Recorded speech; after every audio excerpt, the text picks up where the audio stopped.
მოგესალმებით ჩვენ საზოგადოებას. დღეს იყო უმრავლესობის ხდომა, როგორც სასესიო კვირაში ყოველთვის ტრადიციულად ტარდება ხოლმე. ხვალ სავარაუდოდ იქნება ამ მოწვევის პარლამენტის ბოლოს ხდომა, თუ რაიმე შემოხვედრა აუცილებლობა არ იქნა საამისოდ მომდენო კვირების განმავლობაში. დღის წესრიგი იქნება შემდეგი.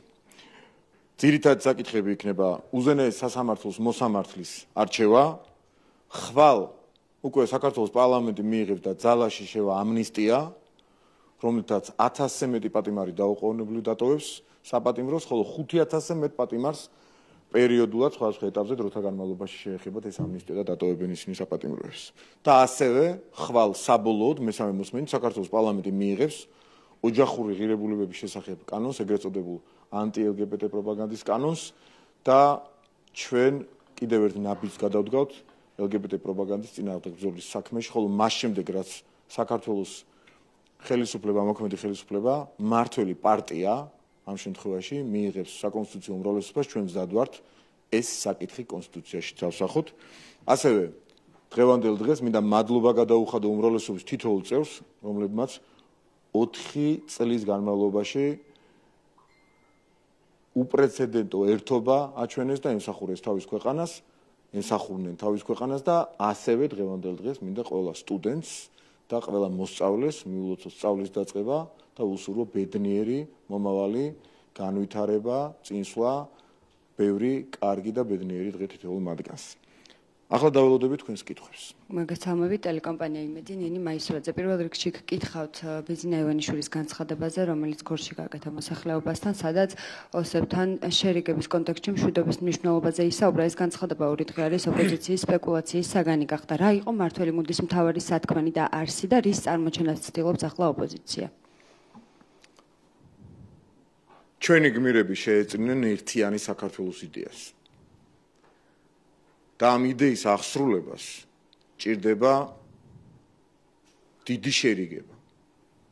ჩვენ ოს დებთან და ძმებთან. ჩვენ აფხაზ დებთან და ძმებთან ამ სიტყვას სპეციალურად ვუსვამ ხაზს. და დიდი შერიგება ბუდიშის გარეშე შეუძლებელია. არსებობს კონფლიქტის გადაჭრის 2 გზა. ერთია ომი და მეორეა ურთიერთპატიება. ჩვენ ვირჩევთ ურთიერთპატიების გზას. და იმ ადამიანებმა, ვინც გაილაშქრეს ქვეყნის ერთიანობის, ურთიერთპატიების, შერიგების წინააღმდეგ, უნდა კარგად გაათვითცნობიერონ, რას დაუპირისპირდნენ, რასთან დაკავშირებით ცადეს სპეკულაციები, რასთან დაკავშირებით ცადეს აი ამ ბინძურ პოლიტიკურ შეხლა-შემოხლაში და სიბინძურე მხოლოდ მათი მხრიდან არის. გაერიათ გაესვარათ გმირების სახელები და გვარები. რას ატყუებენ ისინი ქართულ საზოგადოებას და რატომ ჭირდება ტყუილების თქმა, რომ თითქოს ვინმე ამბობს, რომ ან ოკუპანტს, ან მკვლელს, ან მწამებელს ბოდიში უნდა მოუხადოს ვინმე. და უნდა ჩამოვყალიბდეთ. ოსები და აფხაზები არიან თუ არა ჩვენი დები და ძმები, თუ როგორც ისინი ამ 3 დღის განმავლობაში ასე ბინძურად აკეთებენ, ისინი არიან დამნაშავეები. დიახ, დამნაშავეა მკვლელი და მწამებელი. და ის მკვლელები და მწამებლები, ისეთივე ოსები და ისეთივე აფხაზები არიან, როგორც მიხეილ სააკაშვილი ქართველი მაგალითად. და ეს უნდა შეიგნონ ბოლო-ბოლო. და ქვეყნის გაერთიანების იდეის აღსრულებას და ერთიანი საქართველოს იდეის აღსრულებას დიდი პოლიტიკური გამბედაობა და ვაჟკაცობა ჭირდება. და ამ ვაჟკაცობის შემადგენელი ნაწილია ბოდიშის მოხდაც, სადაც ეს საჭირო და აუცილებელია ურთიერთპატიებისათვის. და ბოლო-ბოლო უნდა გავათვითცნობიეროთ, რომ ჩვენ ვართ ვეფხის და მოყმის ქვეყანა. ძეგლი დაუდგით. და ჩვენ გვაქვს შერიგების მინისტრის ინსტიტუტი. და ესენი რომ მიუშვა, ერთსაც გააუქმებენ და მეორე შეიძლება აიღონ საერთოდ. და როცა ყოფნის ვიღაცას ვაჟკაცობა და პოლიტიკური გამბედაობა მათ შორის და ამბობს რომ დიახ, ჩვენ ბოდიში უნდა მოვიხადოთ. ჩვენ უნდა ჩვენ შეცდომებზე ვილაპარაკოთ. მათმა თავისზე. აქ ქართველებზე ოსებზე და აფხაზებზეა ლაპარაკი და არა მკვლელებზე და სადისტებზე და ოკუპანტებზე და მწამებლებზე. ეს უნდა გავათვითცნობიეროთ, თორემ სხვა შემთხვევაში არ დაჭირდებოდათ მათ ტყუილების თქმა, აქ რომ იტყუებიან რუსებს მოუხადოთ ბოდიში, ან წუხელის მკვლელს მოუხადოთ ბოდიში, საიდან მოიტანეს, როგორ აკადრეს, ან ანწუხელიძის სახელს დაგვარს, ან ჩვენ გმირებს, მაგრამ აკადრეს იცით რატომ? თავის დროზე აკადრეს ომის დანაშაული დააბრალეს. აი ეს აკადრეს, ორ თვეში ომიდან, ამიტომ აკადრეს დღეს ეს ყველაფერი. მიხაილ როთის ვიზიტთან დაკავშირებით ის ოპოზიციას და NGO-ს წარმომადგენლებს შეხვდა და ამ ადამიანმა, რომელმაც ქართულ ეკლესიას მიაყენა შეურაცხყოფა, კვლავ არ დაიშურა შეურაცხყოფელი ეპიტეტები ბოდიშის მოხდის ნაცვლად. რა მიზნით არის ჩამოსული, რა ინფორმაცია გაქვთ თქვენ? ჩვენ არაერთი მაშველი რგოლი შეგვიძლია ვნახოთ არჩევნებამდე. დღეს ნახეთ ხომ სანქციები გამოაცხადეს. დღეს ნახეთ რომ როთი ჩამოვიდა. ადამიანი, რომელიც შეურაცხყოფას აყენებს ქართულ ეკლესიას, ქართულ სახელმწიფოს, საქართველოს ხელისუფლებას, ქართული ხალხის არჩევანს და ჭკუას გვასწავლის. ამიტომ არ ხვდებით და ამიტომ ვბედავთ და ქართულმა სახელმწიფომ და მისმა ხელისუფლებამ როგორც იქნა გაბედა და თქვა, დიახ, ვინც ქართულ ეკლესიას, ქართულ იდენტობას, ქართული ხალხის არჩევანს მიაყენებს შეურაცხყოფას, მას ჩვენ გავცემთ შესაბამის პასუხს, რომელი ქვეყნის წარმომადგენელიც არ უნდა იყოს. 10 წლის წინ ამას ალბათ ამაზე ვერც ვიოცნებებდით. დღეს ჩვენ ამას ვბედავთ. ერთი წამი წარმოვიდგინოთ, რომ მისმა უშუალო კოლეგამ, ნიკა სამხარაძემ გააკეთოს ასეთი რაღაც, ჩავიდეს გერმანიაში და მათ ღირსებას არ დაუშვებთ, ჩვენ თვითონ არ დაუშვებთ. ხელისუფლებას შეურაცხყოფა მიაყენოს. წარმოვიდგინეთ რეაქცია, ისინი ბედავენ. აქეთ, ვერ უნდა გაბედონ. ისევე როგორც დღეს სანქციები ვნახეთ, ხო ნახეთ? 60-მდე პირს, ჯერ 30-მდე პირს, როგორც ჩანს, არაფორმალური გავლენები იმდენად მძლავრია, მათ შორის ამერიკის შეერთებულ შტატებში, ჩვენ პარტნიორ ქვეყანაში, რომ ამ გავლენების შესაბამისად კიდევ ერთხელ დაგვასანქცირეს. ოღონდ არ გვეუბნებიან ვინ და ვინ, ამ შემთხვევაში ფინანსური სანქციები დააწესეს რამდენიმე პირზე. გაურიეს ერთმანეთში არიეს, მათ შორის ალტინფოს წარმომადგენლები და პოლიციელები. პოლიციის მაღალჩინოსნები, ეს არის პოლიციის შეურაცხყოფა, ერთი მხრივ, ინსტიტუტის შეურაცხყოფა, მეორე მხრივ და მესამე მხრივ არის ქართველი ხალხის არჩევანზე და ნებაზე ზეგავლენის მოხდენის მცდელობა და ქართულ არჩევნებში ჩარევის მცდელობა. არაფორმალური გავლენები კიდევ ერთხელ ხაზგასმით ვიმეორებ ამას. იმიტომ რომ რა შეიცვალა მაგალითად იმის შემდეგ, რაც თქვენს რომ 30 ადამიანი დავასანქცირეთ. ერთადერთი რამ შეიცვალა, არჩევნები მოახლოვდა. სხვა რა შეიცვალა? და არჩევნების მოახლოებასთან ერთად ჩვენ კიდევ ველოდებით მსგავს და შეიძლება კიდევ უფრო მძაფრ სხვადასხვა რეაქციებს, განცხადებების სახით, ხო ვთქვი რამდენიმე დღის წინ. არაერთხელ მე პირადად და არაერთმა ლიდერმა ქართული ოცნების რომ დიახ, კიდევ იქნება გარედან მაშველი რგოლები, რომელიც იქნება ხავსი ოპოზიციისთვის. რატომ იქნება ხავსი? იმიტომ რომ მათ არ უშველით, ისინი ქართულ ხალხს ვერ ელაპარაკებიან. ისინი ელაპარაკებიან უცხოელების გავლით. და რამდენჯერ უნდა დაგვასანქცირონ, რაღაც აგვიხსნა, გვითხრან. ერთხელ დაგვასანქცირეს, კიდე დაგვასანქცირეს. ცნობილი სკეჩი ეხლა დაერქვა, მაშინ სხვა სახელი ერქვა. ერთხელ არ დაგიჭირე, მეორედ არ დაგიჭირე. მერე ასე გახსოვთ ხო? არ გახსოვთ? პატარები ხართ? ომი გახსოვთ, სამამულო ომს რო ვეძახდით ჩვენ და ფაშიზმის წინააღმდეგ ომი რომ იყო, გახსოვთ? ხო არ გახსოვთ, საერთოდ არ იყავით მაშინ? საერთოდ არ იყავით მაშინ და არა და უნდა გახსოვდეთ ისტორიის წიგნებში უნდა ამოგეკითხათ. არსებობს ისეთი რაღაცები, რაზეც შეიძლება ვერ მოესწარით, მაგრამ უნდა გახსოვდეთ. მათ შორის პატარები ვიყავითო ჩვენ სააკაშვილის სისასტიკე არ გვახსოვსო, თქვენ რო ამბობთ ხოლმე. უნდა გახსოვდეთ, იმიტომ რომ მშობლები არიან სახელმძღვანელოები და ესენი უნდა გახსოვდეთ. ფაშიზმი ცუდი არ არის, რადგან თქვენ არ გახსოვთ? კარგია? ამიტომ ფაშისტობთ როგორც ჩვენ პირველ. ამიტომ ჩანტლაძის ის ძალიან პოზიტიურია, ის მეც უნდა დაიმახსოვროთ. ჩანტლაძის ცნობილი სკეჩის არ იყოს ეგრეთ წოდებულის, რა ვიცი, რამდენჯერ უნდა დაგვასანქცირონ. ადგნენ და თქვან რომ დავასანქცირეთ ესა და ეს 60 ადამიანი. უკვე არ შეიძლება რომ ამ ხელა ქვეყნის, ჩვენი პარტნიორი ქვეყნის ოფიციალური სტრუქტურების ქმედებები სასაცილო იყოს. ძალიან უხერხულია.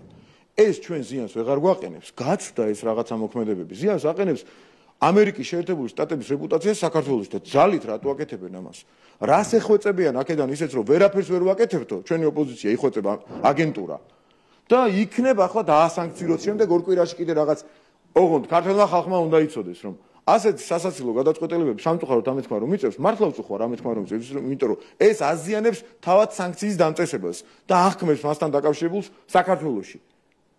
და ასეთი განცხადებები და ასეთი მოქმედებები და ჩარევის ასეთი პრეცედენტები თუ კიდე იქნება და ალბათ იქნება, შეიძლება კიდევ უფრო მძაფრი, ეს ჩვენ ვეღარაფერს დაგვაკლებს. ოპოზიციისთვის ხავსი იქნება, გახავს და უკვე. აღარანაირი მაშველი რგოლი ეს აღარ არის. და ცოტა სერიოზულად უნდა მოვიკიდოთ ასეთ საკითხებს. მოვიკიდოთ. შეიძლება ცესკოს ქსევის კოდექსზე 27 პარტიიდან მხოლოდ 6-მა მოაწერა ხელი. რაზე მეტყოლებს თქვენთვის ეს ფაქტი? ცესკოს ეთიკის კოდექსზე ხელმოწერის არარსებობა ნაცმოძრაობის კლასტერის სხვადასხვა წარმომადგენლებს მეტყოლებს იმაზე, რომ მათ უნდათ რომ ჯუმბერი ზორიას დაუმტვრევენ მანქანა. ფრალი ხალხი მიუშვან იქ. მათ უნდათ რომ შევარდნენ სადღაც ჩვენ შეხვედრებზე და მოვაწყონ პროვოკაციები.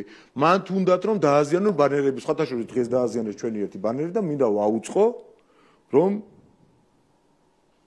თუ არიციან, ეს არის ნივთის დაზიანება, რომელიც ისჯება სისხლის სამართლის წესით და მათ შორის პატიმრობასაც სიტუაციებს თუ სწორად მახსოვს. და თუ კიდევ არ დაუწყიათ სამართალდამცავ ორგანოებს გამოძიება, თქვენ უიტყვით რომ მიუთით ამ დინარაძე ეს არის ვალდებულება სამართალდამცავ ორგანოების, თუ კიდევ არ დაუწყიათ თუ კიდევ არ დაუწყიათ გამოძიება, ვალდებულება არსებობს რომ ბანერის დაზიანებაზე დაიწყონ გამოძიება, რა თქმა უნდა მნიშვნელოვანი ზიანია, იმიტომ რომ 150 ლარზე გაცილებით ხაზგასმვა ძვირიღის და ამასთან დაკავშირებით სისხლის სამართლის პასუხისმგებაში უნდა მიეცნენ კონკრეტული ადამიანები და ასეც იქნება ბუნებრივი. ეს არის სამართალდამცავ ორგანოების ვალდებულება. და ბოლოს კითხავთ შხორწყულში მომხდარ ფაქტთან დაკავშირებით ქართული ოცნების წევრს თავს დაესხა გვარამი ამელიას პარტიასთან აფილირებული პირი. წინა საარჩევნო პერიოდში რას ნიშნავს ეს ფაქტი თქვენთვის და ელოდებით თუ არა რომ მესამე სექტორის წარმომადგენლები რაიმე გამოიხმაურებიან ამ ფაქტს? რომელიმე გამოხმაურება მდიდარი NGO-ებიდან საარჩევნო დარღვევებზე, დაზიანებებზე, თავდასხმებზე გახსოვთ? აი ხა წინა დღეებში რომელიმე გახსენდებათ? ისინი არ არიან არანაირ NGO-ს, ისინი არ წარმოადგენენ. ისინი წარმოადგენენ მხარეს, აგენტურას, სამწუხაროდ, ჯაშუშები არიან, ჩვეულებრივი ერთად მოქმედებენ. ერთად მოქმედებენ და მე რაღაცებს იპრანჭებიან კამერების წინ, როგორც იპრანჭებოდნენ დღემდე ხაზარაძე და გახარია. და სხვათა შორის ამასთან დაკავშირებით წეღან ჩვენ ხო მესიჯები მოგდის TV პირველი წეღან მესიჯი მომივიდა. უნდა ვიხელმძღვანელო რა უნდა ვთქვა. პირველი ყელში კი არ გვაქვს საშინლად იქცევით ყელში არა ხაზარაძის თქმით არა მოდი ამას არ წავიკითხო მეორეს წავიკითხო უფრო კარგი რაღაცა არა სწორი ხაზარაძე რას ამბობდა გახარიაზე მაგას მოგვიანებით წაგიკითხავთ ჯერ წაგიკითხავთ მზადდება პოლიტიკური პლატფორმა გიორგი გახარიას და მამუკა ხაზარაძის გასაერთიანებლად სწორედ ეს სასაცილო პლატფორმა გახდება ის ადგილი სადაც ერთ დროს ერთმანეთზე სამკვიდრო საცოცხლოდ გადაკიდებული ადამიანები გამონახავენ საერთო ენას 10 ივნისი 2024 წელი ხალხის ძალამ თქვა. წინასწარმეტყველია ეს ხალხის ძალა რომ იტყვიან. ანუ როგორი უღირსობა უნდა დაგავალონ? როგორი უღირსობა, აი თქვენს ნაკითხ NGO-ებთან დაკავშირებით. როგორი უღირსობა უნდა დაგავალონ, რომ დაგიძახოს შემდეგ პრეზიდენტად წოდებულმა ერთმანეთს თვალთხარიას და მოღალატეს რომ ეძახდეთ და გაგაერთიანონ. აი წარმოიდგინეთ რა დღეში ამ გულწრფელად მეწოდებიან გახარიას შანსი არ ქონდა გადალახვის ხაზარაძე ეპოტინებოდა ბარიერს და იმისათვის რომ გარანტია მიცენ ეხა ეძახიან და ავალებენ რომ გაერთიანდნენ და რა სიტყვა აი ღირსება ჩვენ სლოგანში რო არის რაში გამოიხატება რა ღირსებაზე ვლაპარაკობთ მათ ღირსებაზე მეორე მხარეს ღირსების ნატამალი არ არის რას ეძახდნენ ერთმანეთს რა სიტყვებით ლანძღავდნენ ერთმანეთს და დღეს ეტყვიან და გაერთიანდებიან NGO-საც ეტყვის ვიღაც თავისი პატრონი და შეიმჩნევს თუ ეტყვის თუ არ ეტყვის ვერ შეიმჩნევს ვერც ჯუმბერი ზორიაზე თავდასხმას ვერც იმას რომ ამ პოლარიზაციამ თვითონ რო უზრუნველყოფენ და მერე რო თვითონ აღნიშნავენ ადამიანის სიტყვით მოაკოლებინა მათ პროპაგანდას. აგერ ყელში რო გვაქვს მათი თქმით, მათმა პროპაგანდამ ადამიანი მოკლა რამდენიმე დღის წინ. მათმა პროპაგანდამ ადამიანის სიტყვით მოკლა. პირდაპირ ეთერში ვნახეთ კადრები და რაღაცა ცოტა მოუფრთხილდეთ ერთმანეთს. და ცოტა დავფიქრდეთ ამ ყველაფერზე რომ რატოა რომ იმ დონეზე მიდის პროპაგანდის ხარისხი რომ ადამიანი ქუჩაში ადრე ტყვიებით კვდებოდა. როცა მათ ამის საშუალება ჰქონდათ და დღეს სიტყვით კლავენ პოლარიზაციის ის ხარისხია დიახ და რადიკალიზმის და ფაშიზმის ეს ხარისხია ეს არის ყველაზე ვერაფერსაც ვერ შეიმჩნევენ თუ არ დაავალებენ თავიანთი პატრონები. Თამებით ერთი ჩაკითხვა ქცევის კოდექსთან დაკავშირებით ოპოზიციურ პარტიების თითქმის უმეტესობამ არ მოაწერა ხელი ამ კოდექსს. Თქვენი აზრით და თქვენი შეფასებით რა მიზანი შეიძლება გქონდეთ მათ და როგორი შეიძლება გქონდეთ გეგმა ასევე? მიზანი და გეგმა ორივე ერთია მათი. ერთი რომ რამენაირად დაძაბონ სიტუაცია და ქაოსი გამოიწვიონ, არეულობა გამოიწვიონ და მეორე რაც შეიძლება მეტად მოიხმარონ გარედან რეაქციები. ხალხში არც დადიან. აი პირდაპირ გეუბნებით. ველზე ჩვენ ხო ასე ვთქვათ, საარჩევნო შტაბში გამოწვრთნილ ადამიანებს და ვისაც დიდი პრაქტიკა გვაქვს უკვე ამის. ამაზე საუბრის ბევრნაირი საშუალება გვაქვს, რომ ვეძახით მაგალითად ველს. ეს არ არის ბრძოლის ველი, ეს არის პოლიტიკური ბრძოლის ველი. და ამ პოლიტიკური ბრძოლის ველზე და საარჩევნო ველზე საერთოდ არ დადიან. ისევ ტელევიზიას უნდა მოვიდეთ. გუშინდელი კადრები ხო ნახეთ. 30 კაცი იდგა და რა ვიცი ჩვენ 100,000 კაციან აქციაზე მასეთი კადრი არ მიიღოს. ოღონდ არ მიიღონ სხვა ტელევიზიებმა სხვანაირად. 120,000 კაცი იდგა რუსთაველზე, მასეთი კადრი ნამდვილად არ იყო. ჩემი დიდი პატივისცემა TV პირველის ოპერატორს ვინც ის გადაიღო. უდიდესი პატივისცემა 30 კაცი TV პირველი. ჩვენ არ ვანიჭართ ასეთ მნიშვნელობას. უსაყვარლეს ერთი წამი თქვენ შეიკავეთ თავი. ჩემი უსაყვარლეს ტელევიზია TV პირველი. არა, რატო არ შევიკავებ გაცდავს ახლა. ჩემ ხანდაზმულ TV პირველისგან მატყუარს დაძახება დიდი პატივია სერიოზულად გეუბნებით. ჩემ იმას რა ქვია ხანდაზმულ მშობლებს რომ მიუვარდები სახს და თუმე მამუკამო მიწის ნაკვეთი დამალავო ღვანკითშიო, ამის იქით წკერი არ არსებობს და რას ვიტყუები, აბა მომიყევით. გუშინდელ კადრს ვიტყუები 30 კაცი რომ 32 იდგა უკაცრავად შეიძლება თქვენ. არ გინახავს? არ გინახავთ? 30 კაციანი, მოკლედ გავაგრძელებ თუ შეიძლება, 30 კაციანი ღონისძიება წარმოაჩინეს რავალ ათასიანად ფანჯრიდან გადაღებული ვიდეო გამოგვიგზავნა ერთმა ჩვენმა მხარდამჭერმა. და წარმოიდგინეთ, აი ასეთი манипуляციები, ტყუილებით ცდილობენ რაღაც ემოციების აღძვრას. ეს არის მათი დღის წესრიგი. გარედან ხალხთან ვერ მიდიან უბრალოდ.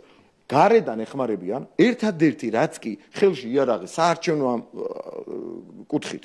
იარაღი უჭირავთ არის გარედან დახმარება, მაშველი რგოლები, ოღონდ ხავსად ქცეული და მეორე აი ეს ქაოსი, არეულობა და ადამიანის ემოციებზე ბინძურად მოქმედება. მეტი შანსი მათ არ აქვს. ერთი ჩაკითხვა კიდევ ჯუმბერი ზორიას ნაწილში. აი ამ წინა საარჩევნო კამპანიის ფარგლებში მელია გვარამიას პარტიის წარმომადგენლების მხრიდან მსგავსი ფაქტები თქვენთვის რისი მანიშნებელია? უკვე ამაზე ვისაუბრეთ თუ შეიძლება იქიდან რომ წეღან იგივე გავაგრძელებ კი. ბოდი შეიძლება არ მისმენთ, ბოდი გიხდით. დიახ. კითხავთ სალომე ზურაბიშვილის არის მის თქვენ. კითხავთ სალომე ზურაბიშვილის საგანგებო ბრიფინგზე, სადაც გიორგი გახარიას პარტიას და მამუკა ხაზარაძეს გაერთიანებისკენ მოუწოდა და მეტიც ისინი ორბელიანის სასახლეში ხვალ მიიპატიჟა. ზოგადად რას ნიშნავს პრეზიდენტის მხრიდან მსგავსი პარტიული მიკერძოებლობა და აქ ამჯერადაც გვაქვს თუ არა კონსტიტუციის დარღვევასთან საქმე? სალომე ზურაბიშვილს არავინ ეკითხება მათ გაერთიანებას. გარდა იმ შემთხვევაში თუ ის არის ოპოზიციონერი და თუ მათ რიგებში არ ირიცხება. ეს ერთი და მეორე. ღირსების ნატამალი როცა არ გაგაჩნია, მაშინ შეიძლება რომ ხაზარაძე და გახარიას გაერთიანდნენ. მარტივი ამბავია. გუშინ ერთმანეთისთვის ისინი იყვნენ თვალთხარია და თაღლითი, დღეს იქნებიან პარტნიორები. მე მახსოვს გახარიას გამონათქვამი, ისე თქვენ ეთერში იყო. ისევ TV პირველის ეთერში ლელო განაცებას უნდა გადავარჩინო. რა ლელო განაცებას უნდა გადავარჩინო? ლელო განაცდა სანამ ლელო იქნებოდა. ლელო არ ერქვა განაცებული რო იყო. გახარია არ ჭირდებოდა მაგათ. ხაზარაძე ნაცმოძრაობის პარტნიორი იყო, ნაცმოძრაობის მმართველობის პერიოდიდან მათ რეკეტს გახარია ხაზარაძე ხელმძღვანელობდა. რა ლელო განაცებას უნდა გადავარჩინო, რეებს იგონებ უკაცრავად გამოთქმის და გაправებისთვის, ხო? მეორე ნაცების წინააღმდეგ ნაცებს ლანძღავს და კოალიცია აქ 4-გან დაალაგებული. და ეხლა ნაცების ერთ-ერთ კლასტერს უერთდება. დამთავრებული ამბავია. მხოლოდ და მხოლოდ იმიტომ, რომ დაავალეს. ასე დაავალებენ ეხლა გვარამიასაც და დიდი შანსია რომ ნაცებს გაუერთიანდეს, იმიტომ რომ მასაც ორი პოლიტიკური პარტია იყო, რომელიც ეპოტინებოდა ბარიერს. პლუს მინუსში გადიოდნენ ხოლმე ხან 4 ქონდათ, ხან 5, ხან 6-ან მიახლოებული, შემდეგ ჩამოვარდებოდათ რეიტინგი და აღარ რისკავენ ეხლა. ერთია გვარამიას პარტია, მეორეა გახარიას პარტია. შესაბამისად ამ ორს ეხლა ცდილობენ რომ ურთან დაკავშირებით ცდილობენ ისინი გაუერთიანონ სხვებს ერთი გახარიასთან დააწყვილონ მეორე ნაცმოძრაობასთან დააწყვილონ რამენაირად ცოტა მათი რეიტინგი აიწოს მაგრამ ეს რამეს ვერ ხვდებიან პოლიტიკური მოკლე ჩართვა ხდება ხოლმე მანდ გახარიას ამორჩეული და ლელოს ამორჩეული ცოტა სხვადასხვაა და მათ გონიათ რომ ამისი 4% და ამისი 2% არის 6, 7 ან 8 და სინამდვილეში შეიძლება შეჭამოს ერთმანეთის რეიტინგი პოლიტიკური რეიტინგი ასე იჭმება ხოლმე ერთმანეთში როგორც ისინი ჭამდნენ ბანკებიდან ხალხის ფულს ზედმეტობით ასე იჭმება პოლიტიკური რეიტინგები ხაზარდან გაითვალისწინეს დიახ კონსტიტუციის ნაწილშიც რომ დავაზუსტოთ რას ნიშნავს პრეზიდენტის მხრიდან ამგვარი განცხადებები პოლიტიკურ ჭრილში რომ გავიყვანოთ პარტიებთან დაკავშირებით კონსტიტუციის ჩართვებიდან პრეზიდენტი აღარ არის საერთოდ გასულია დიდი ხანია იმპიჩმენტი ჩვენი მხრიდან მოუწყვეტ და იმიტომ არის მხოლოდ და მხოლოდ პრეზიდენტი ის დღეს და ფორმალურად ინარჩუნებს ამ თანამდებობას რომ ნაცმოძრაობა მის იმპიჩმენტს ხარი არ და ნაცმოძრაობის პრეზიდენტი გახდა 1,200,000-მდე ამომრჩევლმა სწორედ იმიტომ დაუჭირა ხარი რომ ნაცმოძრაობის ხარეს არ ყოფილიყო და ნაცმოძრაობის პრეზიდენტი გახდა ბოლოს მეტი რა უნდა ქნას ახლა ეგ არის მთელი მისი პოლიტიკური წარსული დაწყოც და მომავალიც და თუ კი რაიმე არსებობს ნაცმოძრაობის მხარდასაჭერი და აგენტურის მხარდასაჭერი ყველა მოქმედებაშია ჩართული თავიდან ბოლომდე და გახსოვთ ხალხის რეაქცია 3 დღის წინ ოლიმპიადის დაჯილდოების შემდეგ მასზე და ასევე ვიკითხავ სანქციებთან მიმართებაში კი საუბრეთ, თუმცა ორი განცხადება არის გავრცელებული, ერთი სანქციებთან დაკავშირებით, მეორე სავიზო შეზღუდვა, ასე ვთქვათ. დიახ, მაგაზეც ისაუბრეთ, თუმცა მაინც რას ნიშნავს, როდესაც ისინი ამის მიზეზად ასახელებენ დემოკრატიის შელახვას. იმას ნიშნავს, რომ ოპოზიციას უნდა გაუძლიერონ ნარატივი. ის ტყუილი ნარატივი უნდა გაუძლიერდეს ოპოზიციას, რომ ესე იგი ამერიკაში უფრო მძიმე ანალოგიური კანონი მოქმედებს და ეს დემოკრატია. ამერიკაში საპრეზიდენტო კანდიდატს ორჯერ კლავდნენ, პრობლემა არ არის და ჩვენთან პლაკატი ჩამოხია ვიღაცამ ვერ დავადგინეთ, ვინ ჩამოხია ეს პლაკატი და ეს არის დემოკრატიული უკუსვა. ანუ რაღაცა ცოტა ლოგიკასთან ეს ჩვენი ხალხი ნურავის ეგონება რომ ვერ ფიქრობს და ვერ აზრობს. ასე წარმოდგენა ნუც გარედან შეექმნება ვინმეს და ნურს ქვეყნის შიგნით შეექმნება ვინმეს. ჩვენი ხალხი სწორად აზროვნებს და ქართული საზოგადოება იმსახურებს რომ ცოტა ლოგიკური რაღაცები შევთავაზოთ. ჩვენ სხვამაც გარედან და შიგნიდან ოპოზიცია იქნება ეს ხელისუფლებაში ყოფილი მერი ადამიანი.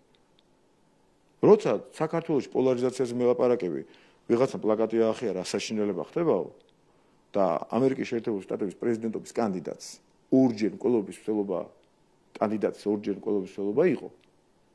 ცოტა ამ ვორდინგს ეგრეთ წოდებულ საუბარს უნდა დავაკვირდეთ. პლაკატის ახევა პოლარიზაცია თვითონ რო აქეთ იგინებიან და ვიღაცების დაბულინგებას ცდილობენ.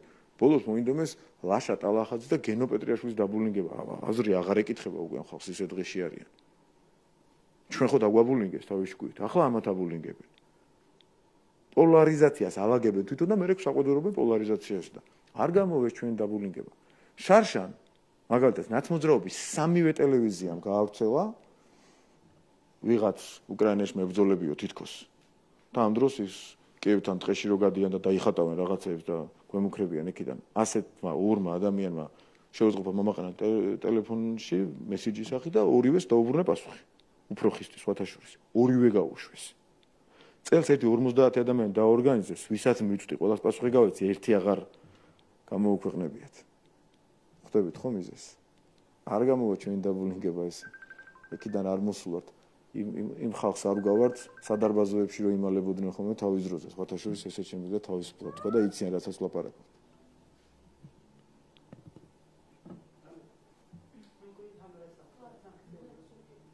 მე მოვიდა ჩემი საყვარელი ტელევიზიის დრო.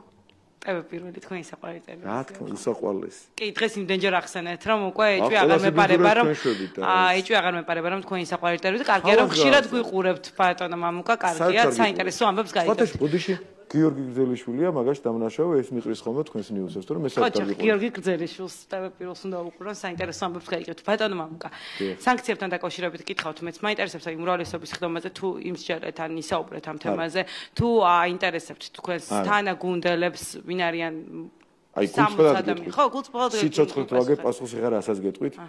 ორი წინადადებით თქვით, გავიცინეთ და გავიარეთ. მართლა ასე. ანუ არ გაინტერესებთ საერთოდ რა არ მაინტერესებს მართლა სასაცილოა უკვე ხა არასერიოზულია უკვე და სამწუხაროა რომ ეს არასერიოზულობა ჩვენი მთავარი პარტნიორი ქვეყნისგან მოდის.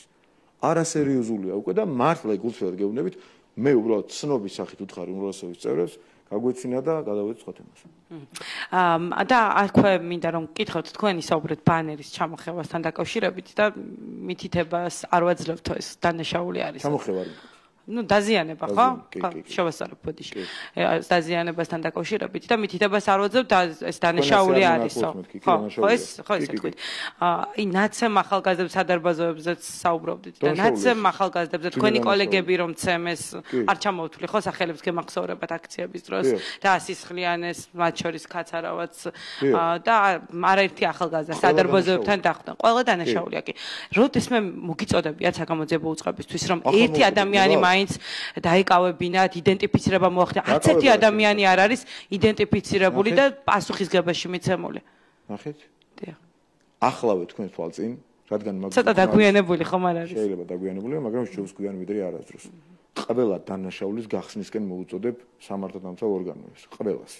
და ყველა დანაშაულის უკან დგომი ყველა პიროვნება უნდა დაისაჯოს.